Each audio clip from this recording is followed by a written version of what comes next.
all knew that. He was. Can you watch The Cosby Show again? I never fucked with that dude to begin with. I hated that clown, man. Everything about that shit was phony to me. He screams Uncle Tom. You look at Bill Cosby, he might as well just be like Uncle Tom, Jim Crow looking motherfucker. Like, man, I watched. Okay, look, I will admit I watched The Cosby Show a lot before all this shit came down. I did. Like, the guy was. When people talk about black movies, black television, I go the Sanford Son, Red Fox. Okay. Like, to me, I could watch Red Fox because he was one of the first people. Oh, the realist. He was one of the first black actors to go on a television show, on a network television show, and drop the N-word. Yeah. Drop nigga, like, and even when you play the 2 episodes where he drops the N-bomb, it's like completely random. Yeah. But you can tell the crowd is like, Wait, I thought that was for us.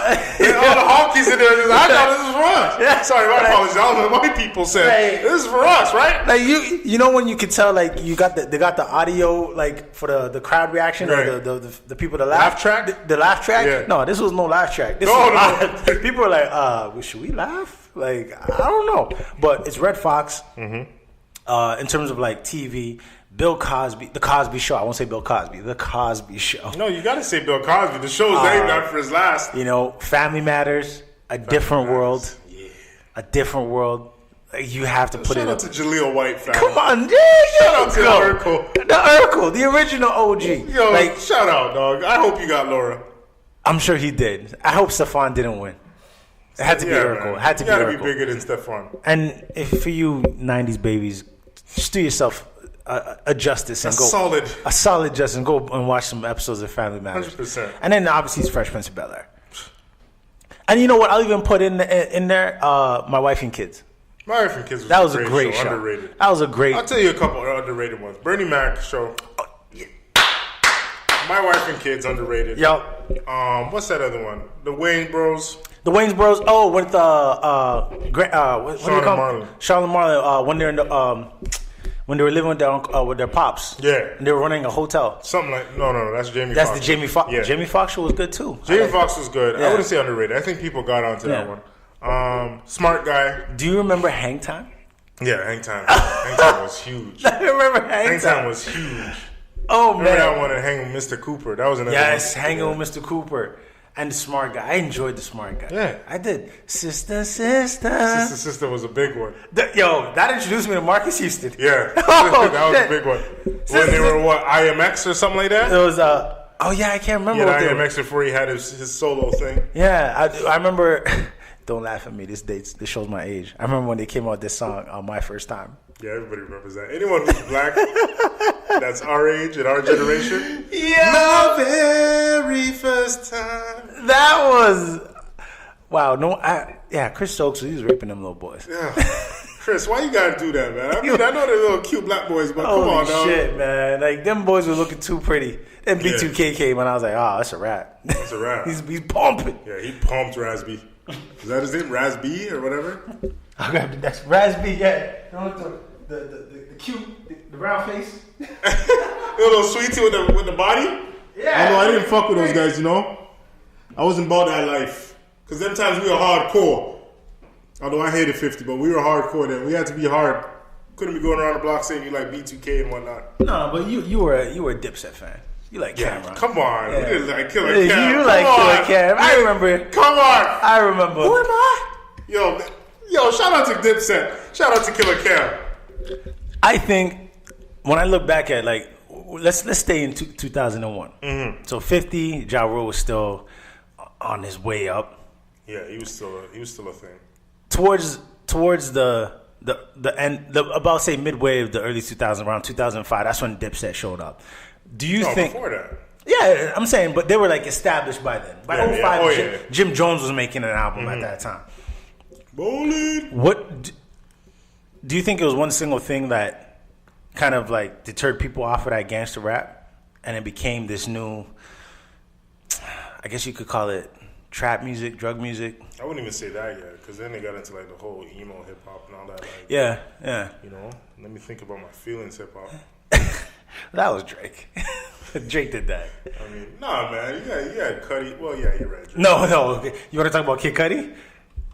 Your boy? That's my boy. What's wrong with him? Nothing. He's good. This is what happened. Drake came out, then Kid Cudi, then Lupe Fiasco was one. That was another good one. Kick Push. But then it became.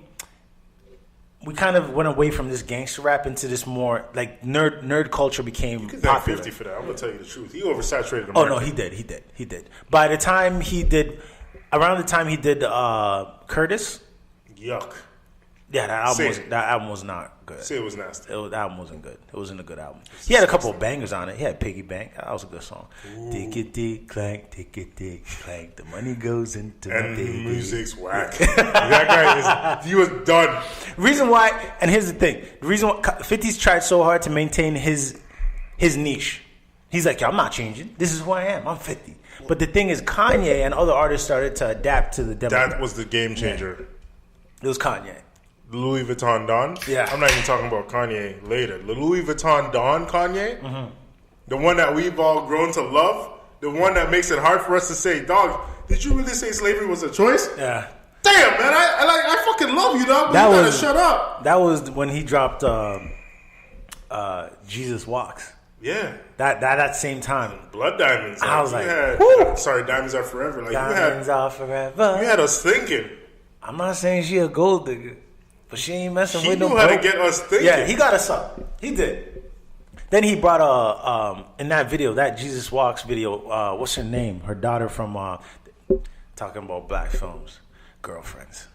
Black TV shows, I should say. Girlfriends was a good show. And that was produced by Kelsey Grammer. Yeah, it was. Wow. Kelsey just knows how to deal with the black people. He knows. Remember that little show called The Game? Yes. Another gem. That show's a banger. That's another. The Game and Girlfriends to me are two of the most, and I haven't given it enough views, but why am I Gabrielle Union's show on BET?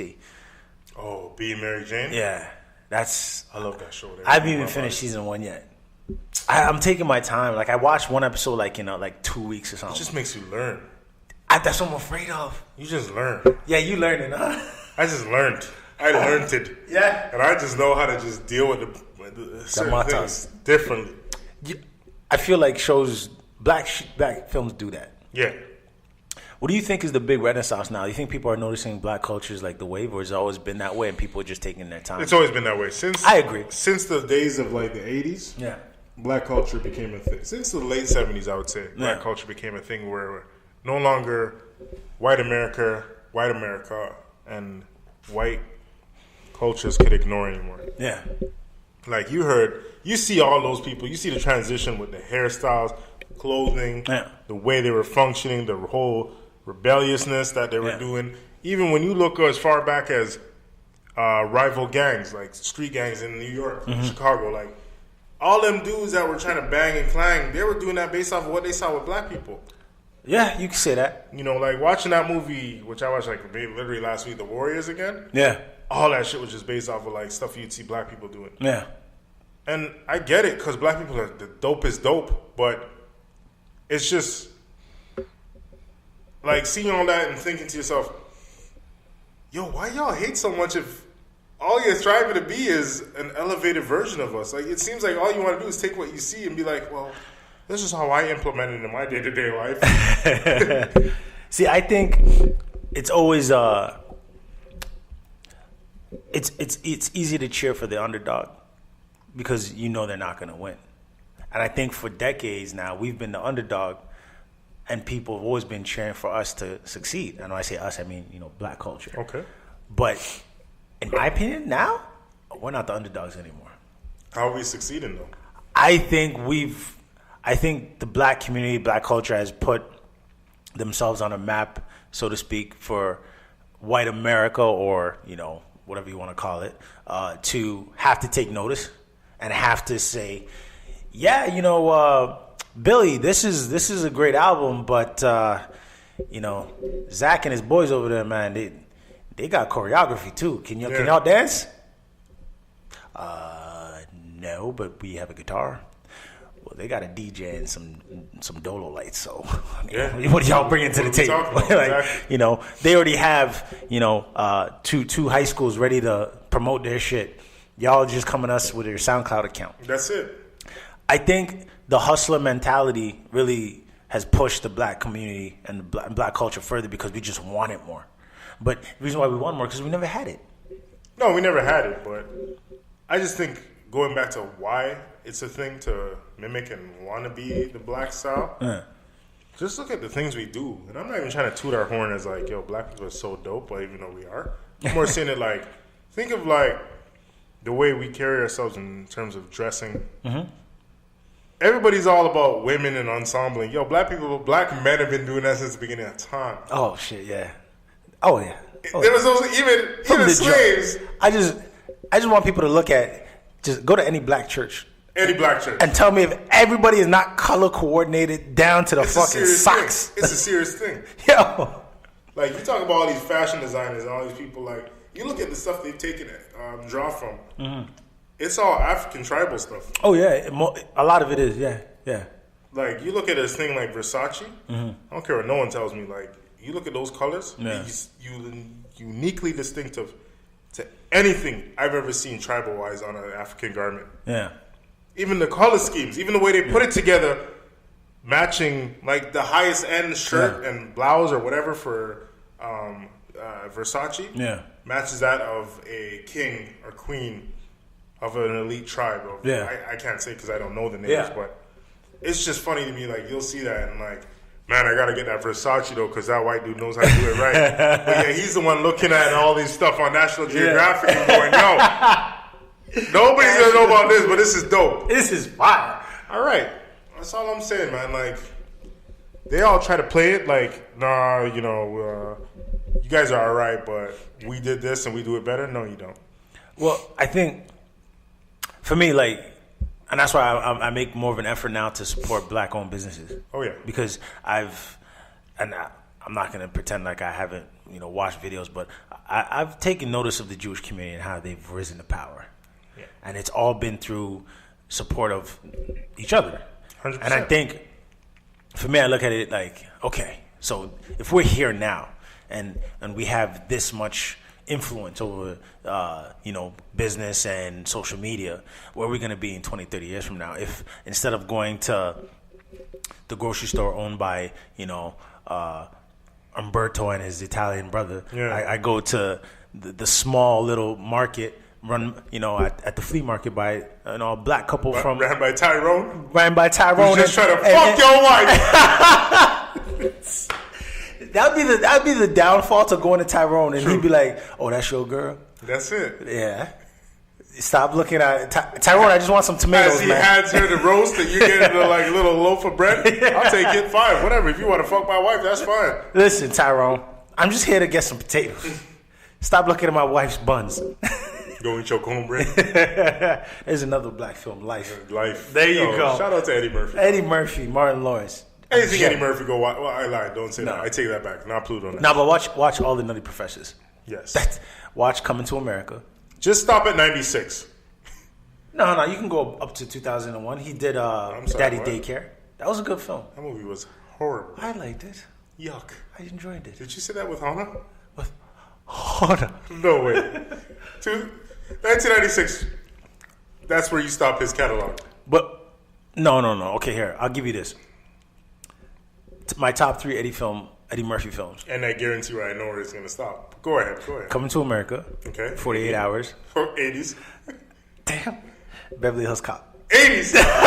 You didn't even leave the 80s. I know. I did it. All right. Here's how you. Those are my top 3. Which Beverly Hills Cop? No, the first one. Okay. Yeah, the first one. That was 87. Which 48 Hours? The first one. Okay, so you the second 48 hours. The second 48 hours was trash. So you didn't even leave the 80s. Nah. All right. So what did I say? Number 4 is Nutty Professor. The first one. Okay, so 96. Oh, damn it, Eddie. Come on. I mean, the Tower Heist was okay. Nah. This guy, nah. Yeah, I can't say that. You know what was good? But I can't say I actually really watched it. The one, where he plays a pimp. Not a pimp. He's gonna say Dreamgirls. Yeah, I was gonna say Dreamgirls. Yeah, he's not even really in it. Yeah, but I never even seen it like that. So, but I heard he was good. I heard he was good. It's a good film, but it's not really his movie. Okay. Well, Eddie, yeah, he's an '80s guy, but he's still Eddie. What have you done for us lately, fam? Nah, man, you can't do that to Eddie Murphy. Eddie Murphy to me is